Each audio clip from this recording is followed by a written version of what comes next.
غیرتی اس حد تک ہو چکی ہماری سماج کی. ہماری بیٹیاں ہماری بہنیں گھوم رہی ہیں لپسٹک لگا لگا کے سڑکوں پر مردوں کے شانہ بشانہ کھڑی ہیں اور ہم ہنس رہے ہیں. کوئی اپنی بہنوں کی عریانیت اور بے پردگی پر ہنستا ہے, اور اگر بے شرمی ہماری اس حد تک بڑھ گئی ہے کہ اپنی بہنوں کی عریانیت اور بے پردگی پر مولانا جرجیز کی باتیں سن کر ہنس رہے ہیں, تو سمجھ لو یہ قوم مر چکی ہے, آئی سی یو پر لیٹی ہوئی ہے. اس قوم کے اندر روح باقی نہیں ہے, یہ صرف آئی سی یو پر لیٹی ہوئی قوم ہے. ڈاکٹر کبھی بھی اس قوم کو مرا ہوا گھوشت کر سکتا ہے کہ مر چکی ہے. یہ قوم مردہ ہو چکی ہے. جلسوں کے نام پر جمع کی ہوئی بھیڑ میں لڑکیوں اور عورتوں کے لیے بازار بند نہیں کرائے جا سکتے ہیں, اور جلسوں میں بھی لڑکیاں اور عورتیں شاپنگ کرتی ہوئی نظر آئیں تو روح نکل چکی ہے اس قوم کے اندر سے. مولانا جرجیز مردوں سے باتیں کر رہا ہے, قبرستان میں پڑی ہوئی لاشوں سے باتیں کر رہا ہے, کسی زندہ جاوید قوم سے مخاطب نہیں ہے, کسی باروح قوم سے مخاطب نہیں ہے, ایک ایسے نوجوان طبقے سے مخاطب ہے جس کے اندر سے روح نکل چکی ہے, ایمان کی روح نکل چکی ہے, دیانتداری کی روح نکل چکی ہے, حیا اور شرم کی روح نکل چکی ہے. ایک بے شرم سماج, ایک بے شرم قوم سے ہم مخاطب ہو کر گفتگو کر رہے ہیں, ایک مری ہوئی لاش اور مری ہوئی قوم سے ہم آج خطاب کر رہے ہیں. یہ احساس لے کر یہاں سے اٹھیے. آج میں نے مولانا ابوالکلام آزاد والے جملے دہرائے. ایک مری ہوئی قوم سے مخاطب ہے, مری ہوئی قوم سے. کس کی بہنیں ہیں باہر گھوم رہی ہیں, سروں پر دوپٹے تک نہیں ہیں, اور جلسوں میں آ رہی ہوں تو لپسٹک کا کیا معاملہ بتائیے کس کو دکھا رہی ہو؟ چپکے ہوئے کپڑے اور چپکی ہوئی لیگی, پیروں سے چپکے ہوئے کپڑے کس کے لیے؟ ہماری بہنیں ہیں اور ہماری بیٹیاں ہیں, ہماری بیویاں ہیں. ایسے ہی کہا تھا اللہ کے رسول نے دیوس. بار بار دہراؤں دیوس کس کو کہتے ہیں, کتنی بار بتایا جائے؟ جس کی بہن, جس کی بیوی, جس کی ماں, جس کی بیٹی بے پردہ گھومتی ہے وہ بھڑوا ہے. نہیں بولوں گا دیوس, کیا کر لیں گے آپ, میں بھڑوا بولوں گا. جس کی بہن بے پردہ گھوم رہی ہے وہ بھائی بھڑوا ہے, جس کی بیٹی بے پردہ گھوم رہی ہے وہ باپ بھڑوا ہے, جس کی بیوی بے پردہ گھوم رہی ہے وہ شوہر بھڑوا ہے, جس کی بہن بے پردہ گھوم رہی ہے وہ بھائی بھڑوا ہے. دیوس. اب یوگی جی ہم سے اتر پردیش میں پوچھے کہ دیوس کس کو کہتے ہیں تو بتانا پڑے گا نا, بھڑوا. وہ کیا جانے دیوس کیا ہوتا ہے. کل مودی جی پوچھ لے مولانا صاحب آپ نے تقریر میں کہا تھا کہ وہ دیوس ہے, دیوس کس کو کہتے ہیں تو بتانا پڑے گا نا, دیوس کس کو کہتے ہیں, بھڑوا. اور بھڑوا کس کو کہتے ہیں معلوم ہے, وہ بھی بتاؤں گا. سننا پڑے گا, تمہیں نہیں تمہارے باپ کو بھی سننا پڑے گا. 2 گھنٹے 1.5 گھنٹہ یہی تو میرا پاور ہے. اس کے بعد ہماری چلے گی کہاں, اس کے بعد تم کہیں بول ہی نہیں پائیں گے, جہاں بولیں گے وہی پٹیں گے. یہاں یہ اتھارٹی پاور مجھے اللہ کے نبی نے دیا ہے, اسلام نے دیا, شریعت نے دیا. بھڑوا کہتے ہیں اسے جس نے اپنی ماں بہن بیٹی کو چکلے پہ بٹھا دیا ہو اور ان سے زنا کروا رہا ہو اور ان کی کمائی کھا رہا ہو, اس کو کہتے ہیں بھڑوا. اپنی ماں بہن بیٹی بیوی سے غلط کام کرا کے ان کی کمائی کو کھانے والا. اتنا برا جملہ اللہ کے رسول نے کہا, جس کی بہن بیٹی بیوی ماں بے پردہ گھومتی ہے وہ یہ ہے. جلسے کے باہر ایسا لگ رہا جلسہ نہیں, ان کی شادی ہو رہی ہو, اور جلسے میں جتنے نوجوان لڑکے آئے ہیں وہ ان کو دیکھنے آئے ہیں کہ دیکھیں کس سے کریں شادی. کتنی مثالیں دے چکے ہیں کلیہ چک کے علاقے میں, جلسوں میں بھی ایسا لگ رہا ہے. کتنی مثالیں میں نے دی, حالانکہ نہیں دینی چاہیے, بھونڈی مثال, لیکن کریں کیا, دینا پڑتا ہے. ایسا لگ رہا ہے جیسے ایک کتیا کے پیچھے 10 کتے لگے ہوں. اللہ کی قسم یہ حال ہے. ابھی ہم جب آئے بائک پہ بیٹھ کے, ایسے جہاں لڑکی ہوں گی وہاں ظاہر ہے شہد ہوگا اور مدھو مکھی نہ ہو, لیکن یہ سب سن اور یہ سب باتیں بتاؤ تو ہنستے ہیں آپ لوگ. یہ نہیں سوچتے کہ گھومنے والی ہماری بہنیں ہیں. کوئی اپنی بہنوں پہ ہنس رہا ہے. لوگوں, میں نے اس نوجوان سے وعدہ کیا تھا, میں نے اس نوجوان سے وعدہ کیا تھا جب میری بیٹی جوان ہو جائے گی, میری بیٹی بالغ ہو جائے گی تو میں اپنی بیٹی کا نکاح تمہارے ساتھ کر دوں گا. میری بیٹی بالغ ہو چکی ہے, میں اپنی بیٹی کا نکاح اس نوجوان سے کرنا چاہتا ہوں، مجھے ابھی تک وہ زبان یاد ہے جو میں نے اس نوجوان کو دی تھی، مجھے اپنا وعدہ یاد ہے جو میں نے اس نوجوان سے کیا تھا۔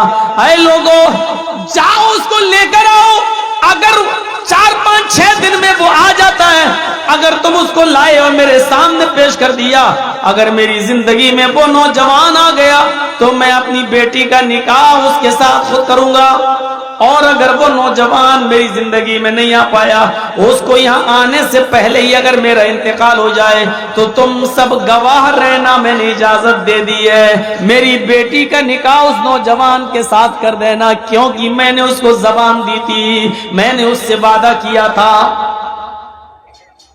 یہاں تو جس لڑکے کے ساتھ رشتہ لگا ہے اس سے بھی اچھا کوئی لڑکا اگر مل گیا تو اتنے عیب لگا کر اس لڑکے کو چھوڑ دیا جائے گا کہ وہ کہے گا بھیا تجھے نکاح نہ کرنا تھا مت کرتے، کم سے کم الزام تو مت لگاتے اتنا زیادہ میرے اوپر۔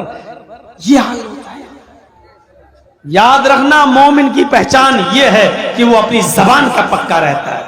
والذین هم لاماناتہم وعہدہم راعون، لسٹ گنتے جائیے، گنتے جائیے، جو نماز کے پابند رہتے ہیں، خشوع خضوع برتتے ہیں، لغویات سے دور رہتے ہیں، زکوٰۃ کی پابندی سے ادائیگی کرتے ہیں، شرمگاہ کی حفاظت کرتے ہیں، امانتوں کا خیال رکھتے ہیں اور وعدے پر قائم رہتے ہیں، عہد و پیمان جو پورا عہد و پیمان پر پورا اترتے ہیں۔ اس کے بعد ایک چیز اور، والذین هم علی صلاتہم یحافظون، اور جو اپنی نمازوں کی حفاظت کرتے ہیں۔ لسٹ میں یہ چیز بھی شامل ہے، نمازوں کی حفاظت۔ ایک تو یہ ہوا کہ کوئی میچ آ رہا ہے، چلو دیکھ لیں بعد میں پڑھ لیں گے، ظہر نکل گئی، 3 بجے میچ ختم ہوا، اب پڑھ رہے ہیں ظہر، جان بوجھ کے ٹائم نکالا آپ نے۔ مسند احمد کے اندر انس ابن مالک کا ایک واقعہ نقل کیا گیا ہے۔ عمر ابن عبدالعزیز کے زمانے میں حضرت انس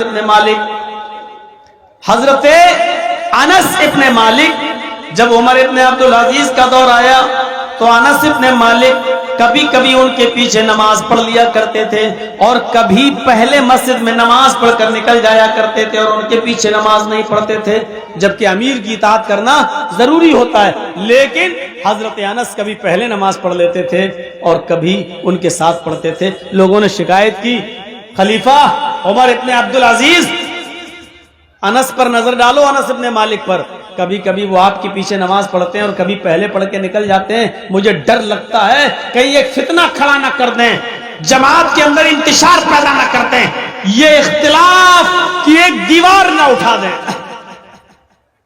عمر ابن عبدالعزیز نے حضرت انس کو بلایا اور حضرت انس کو بلانے کے بعد ان سے پوچھا، کبھی میں تمہیں مسجد میں اپنے پیچھے نماز پڑھتے ہوئے دیکھتا ہوں اور کبھی دیکھتا ہوں کہ تم مجھ سے پہلے بھی نماز پڑھ کے نکل جاتے ہو، کبھی کبھی تم میرے پیچھے نماز نہیں پڑھتے ہو، تمہارے دل میں کیا وہ میں جاننا چاہتا ہوں، آخر پہلے نماز پڑھنے کا کیا مقصد ہے جب نماز ہونا ہی ہوتی ہے، اور مجھے نماز پڑھانا ہے تو میرے پیچھے نہ پڑھ کے تم پہلے نماز پڑھ کے کیوں نکل جاتے ہو؟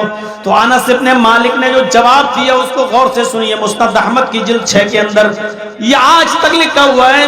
حضرت انس ابن مالک جواب دیتے ہیں، خلیفۃ المومنین، اے خلیفۃ المسلمین، امیر المومنین، آپ نے بالکل سچ فرمایا، کبھی میں آپ کے پیچھے نماز پڑھ لیتا ہوں، کبھی آپ کے نماز پڑھنے سے پہلے میں خود نماز پڑھ کے نکل جاتا ہوں، اور ایسا اس لیے کرتا ہوں، اے امیر المومنین، میری آنکھیں، میری نگاہیں جناب محمد رسول اللہ کے نماز کے اوقات کو پہچانتی ہیں، میری آنکھوں نے محمد رسول اللہ کے نماز کے ٹائم ٹیبل کو جانتی ہیں، میری آنکھیں پہچانتی ہیں کہ آپ ظہر کب پڑھتے تھے، عصر کب پڑھتے تھے، مغرب کب پڑھتے تھے، عشاء کب پڑھتے تھے، فجر کب پڑھتے تھے، میری آنکھیں جناب محمد رسول اللہ کی ظہر، عصر، مغرب، عشاء، فجر ان نمازوں کے اوقات کو پہچانتی ہیں، جب آپ ظہر اور عصر، مغرب اور عشاء یا فجر اس وقت پڑھتے ہیں جب جناب محمد رسول اللہ پڑھا کرتے تھے تو یقیناً میں آپ کے پیچھے نماز پڑھتا ہوں، اس وقت میں آپ کے پیچھے نماز پڑھتا ہوں، لیکن جب آپ نماز کے اول وقت کو چھوڑ دیتے ہیں اور ظہر اثر میں دیر سے آتے ہیں، جب دیر سے نماز پڑھاتے ہیں تو میں اول وقت میں جو ٹائم جناب محمد رسول اللہ کا تھا میں اس وقت میں ظہر اثر مغرب عشاء نماز پڑھ کر میں نکل جاتا ہوں، پھر میں آپ کے پیچھے نماز نہیں پڑھتا، اس لیے کہ میری آنکھیں جناب محمد رسول اللہ کے نماز کے اوقات کو، ٹائم ٹیبل کو پہچانتی ہیں۔ یہ ہے نماز کی محافظت، یہ ہے مداومت صلاۃ، اس کو کہتے ہیں اپنی نمازوں کی حفاظت۔ 3 بجے پڑھ لی، عصر کی نماز 4:30 بجے پڑھ رہے ہیں، مغرب کی نماز مغرب اور عشاء کے بیچ میں پڑھ رہے ہیں، کیا کر رہے ہیں؟ سب کیرم بورڈ کھیل رہا تھا، تھوڑا سا باقی تھا، سوچا پورا کھیل لوں اس کے بعد میں جاؤں گا نماز پڑھنے۔ بیٹا بیٹھ جاؤ، یہیں بیٹھ جاؤ، پیشاب لگ رہا تو یہیں کر لینا، کوئی بات نہیں، دقت نہیں، بیٹھ جاؤ، سامنے مت کھڑے ہوئیے۔ والذین هم لاماناتهم وعهدهم راعون والذین هم علی صلاتهم یحافظون۔ ایک لسٹ بتانے کے بعد پھر کیا کہہ رہا اللہ؟ اولئک هم الوارثون الذین یرثون الفردوس هم فیہا خالدون۔ یہی وہ لوگ ہیں جو وارث ہیں، اولئک هم الوارثون، یہی لوگ مالک ہیں، یہی لوگ وارث ہیں۔ کس کے وارث ہیں؟ الذین یرثون الفردوس، جنت الفردوس کے وارث ہیں، یعنی یہ کام کرنے والے کہاں جائیں گے؟ جنت الفردوس میں، ہم فیہا خالدون، پھر وہاں سے کبھی نہیں نکالے جائیں گے، ہمیشہ جنت کے اندر رہیں گے۔